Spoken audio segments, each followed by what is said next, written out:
Well, Charles, I'm back from the halls of the Allegheny Court of Common Pleas and suing of the medical examiner. How are you?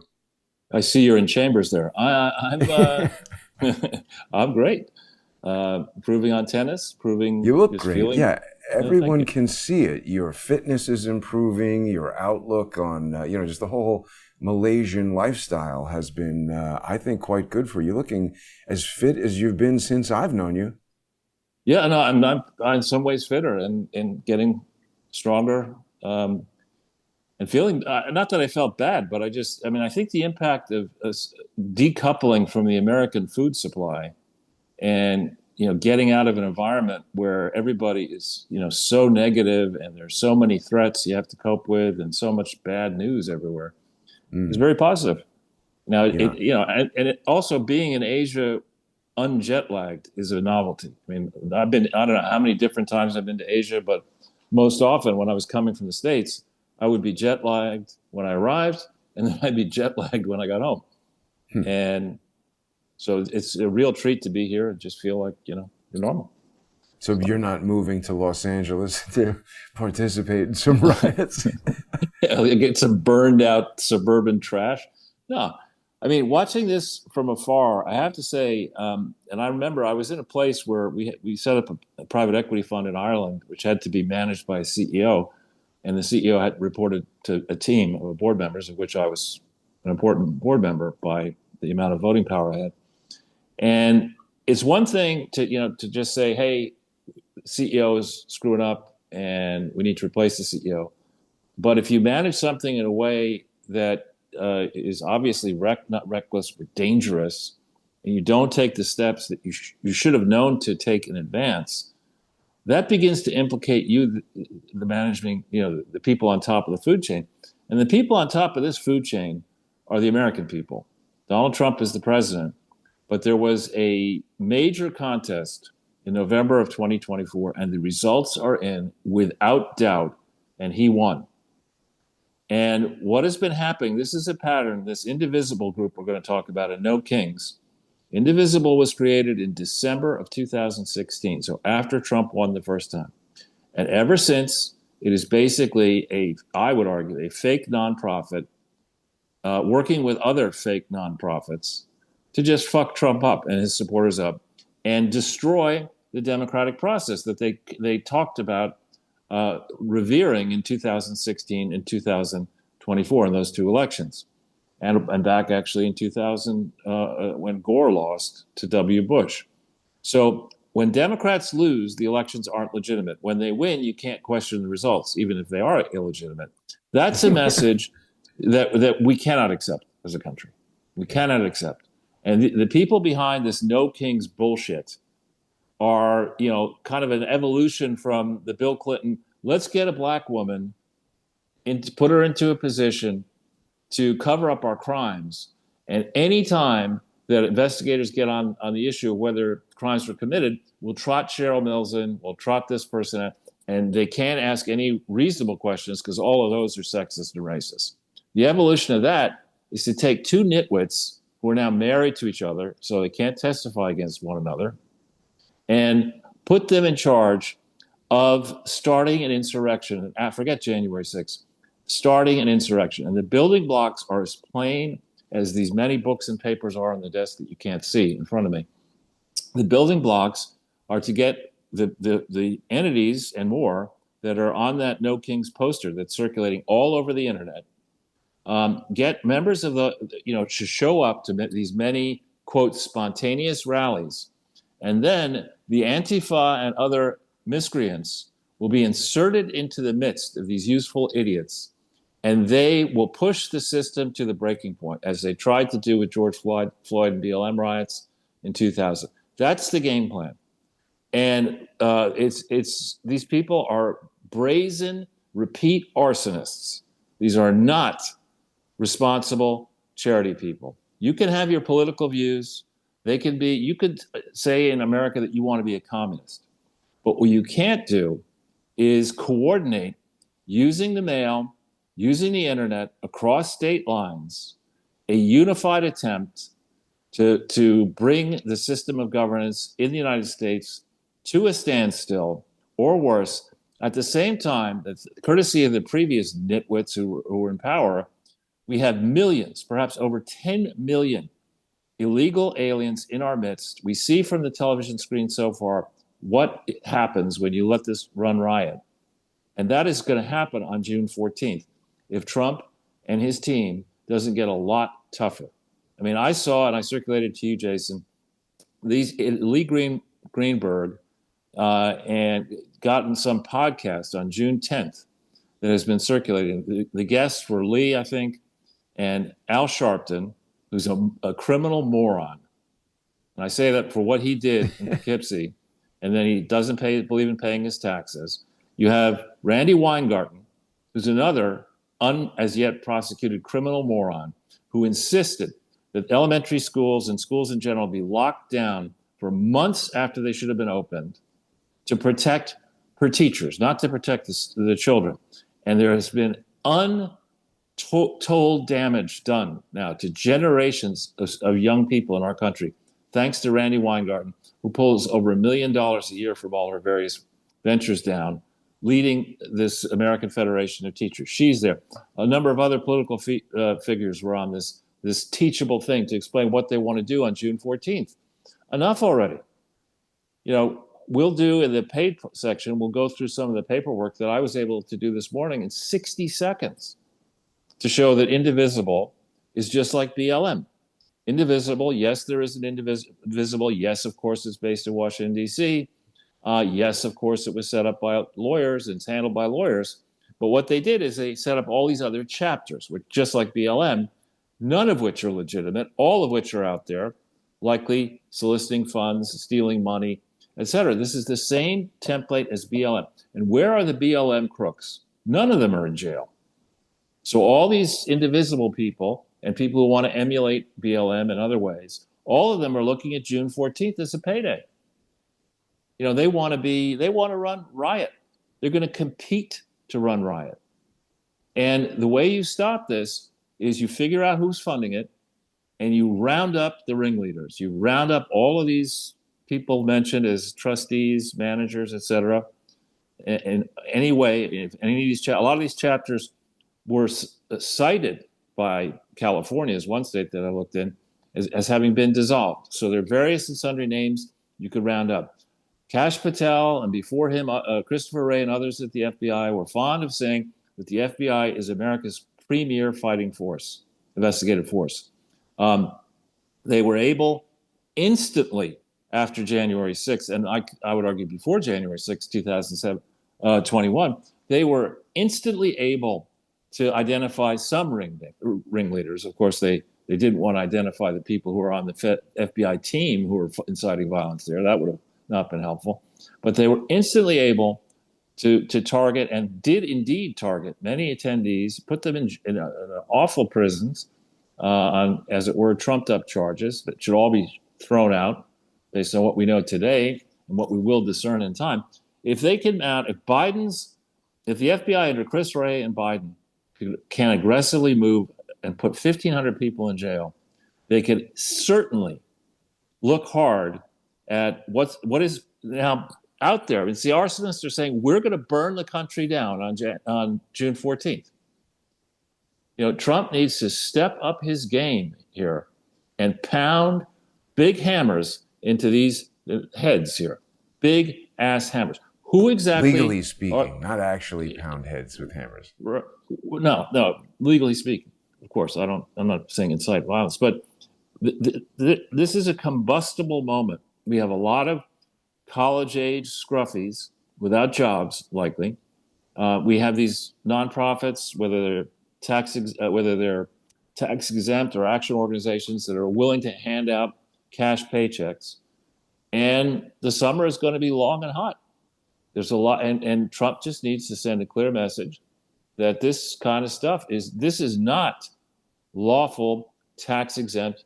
These people are banding together, bending, twisting the rules and regulations pertaining to nonprofits. And this is what happens when you allow Hillary Clinton and Bill Clinton and Chelsea Clinton to enrich themselves to the tune of tens, if not hundreds of millions of dollars on a career which at this point is, what is it, 28 years of operating a network of fake, false front charities that have never properly been organized, operated, or accounted for.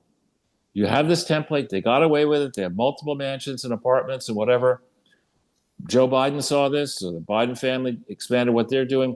Barack Obama is all over this with his Easter Island Head Foundation there in Chicago, having raised $1 billion for a facility that's not going to hold any physical records. It's ridiculous. And Trump really needs to do something finally. I mean, I can appreciate it takes a little while, but the acting head of the IRS tax exempt organizations unit is a holdover who persecuted the Tea Party in 2010. His name is Robert Choi, Choi.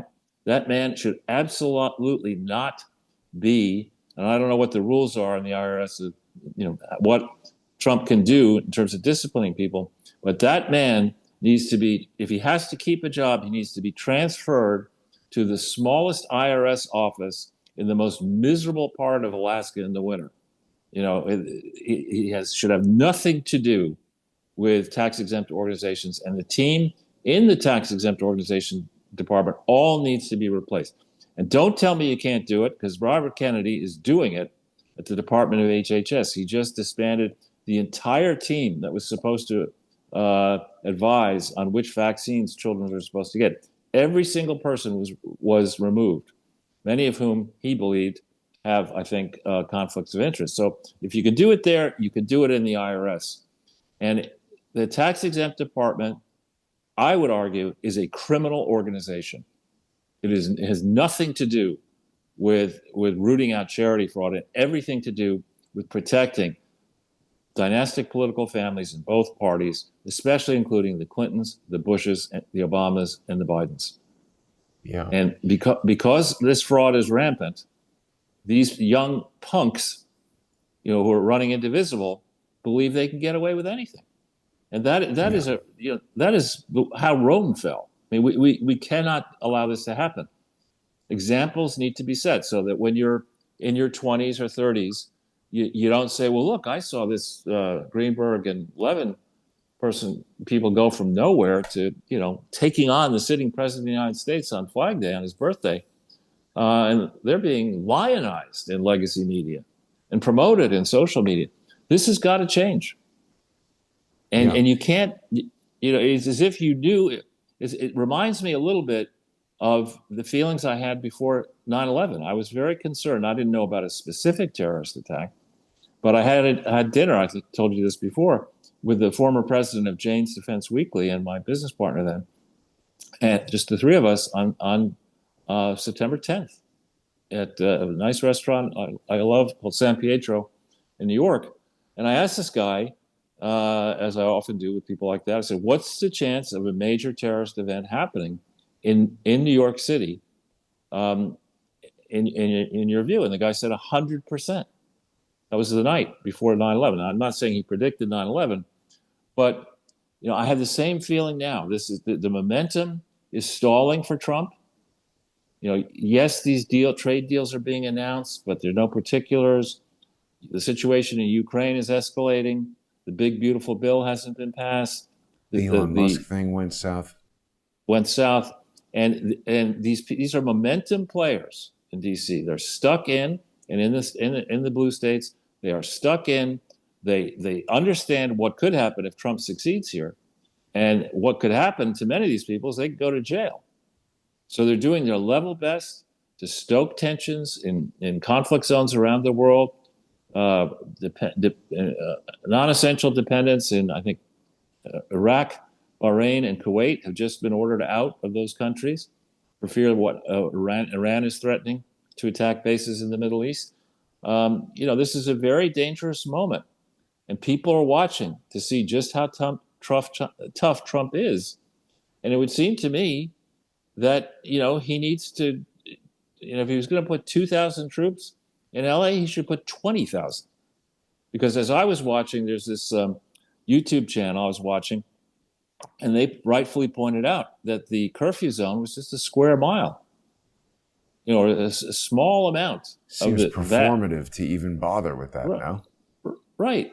And, we know, I mean, at the same time as all this is happening, we know that Stacey Abrams, the gap-toothed moron who believes that she's the legitimate governor of Georgia, gets away with saying that kind of stuff, just paid her, campaign advisor $20 million in legal fees through a nonprofit. That's ridiculous. Charles, you probably already know this, but they're doing the same thing here where they've got indivisible civics and indivisible projects. So civics is the C3. The director of that is Leah Greenberg. And project is the C4. The director of that is Ezra Levin. And so they're getting paid collectively about $200,000 out of the C4. And I'm just going through, I know you've looked through all of this already, but Yeah. we're going to get into this, when we get to the sponsor exclusive segment, people who are sponsoring the show on Patreon and Subscribestar and Substack will be able to join us. So here's Ezra Levin. Yeah. So so now here he's getting paid another 150 and Leah is getting paid another $100,000. So these guys are making about $500,000 a year between these two nonprofits, between the two of them, not to mention all these other idiots they're paying six figures to. This is the scam. They think they can get around it by, engaging in partisan political activity through the C4, but it's transparent. Right. And actually, the real grift there is that salaries are one thing, are the expenses. Because, if we'd have to look into that. I would doubt they're disclosing all the cash that they get one way or another out of this. And so there's a difference. I mean, when you get into hiring accountants for real, and if you're numerate, you understand accounting, you're horrified, because that's when you learn that if you want, there are various levels of reporting that you can get, but the full-fledged audit where you actually check everything carefully is expensive. And many localities don't require such a full-fledged audit. So, if we really set people like Bob Bishop and others into the books of this. He's been on it. But I'm saying deeply into it from the inside. Yeah. Where you have every account. You say, okay, I want to see every account connected to each charity. Who opened it? What representations did they make? Every statement, every check, every wire transfer. Then I want to check every counterparty independently.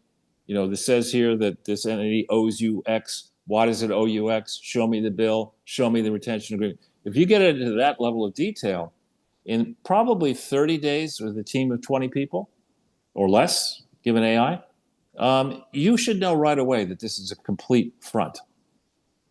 And then what would be interesting? The money is going to a PO box. Why isn't it going to their office address? Again, that's the standard grift. $75,000. Who is sending that? This is coming from HSAF. What the hell is this?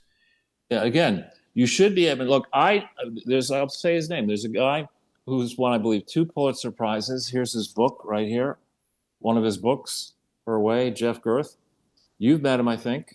I've met him. I know him well. And he told me in 2015, he's one of these, old style, rigorous, legitimate Pulitzer Prize guys. He said that before 2015, way back when, the IRS had the ability to go and do what we've been doing, what you just did, where you take a given charity and you say, okay, show me every grant in the IRS system to this EIN. Every single grant. And they had the ability way before the internet and AI was as robust as each is. Way before then, they had the ability to see the inconsistencies, which are obvious in the Clinton Foundation and obvious here. This is the guy behind that nonprofit, Mark Heising, founder of Medley Partners, a private market investment firm in 2004. Previously, he was the founder of VLSI Cores. Sounds like very large-scale integration. So he's an electronics guy. Right. What did he characterize that grant through HSAF as being a grant to what? A grant to a charity or a grant to an action organization? Uh, It's in that table. There's a column.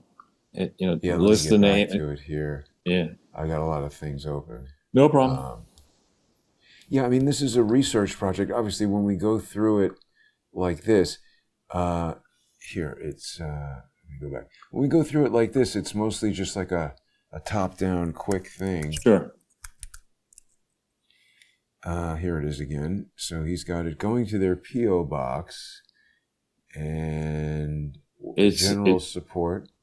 You look at the column headings. It says type of. What are the column headings for each? I can barely read Amount them. of grant, EIN, IRS. Here we go. He's got it. He says it's going to the C4. Okay. But it's a P.O. box.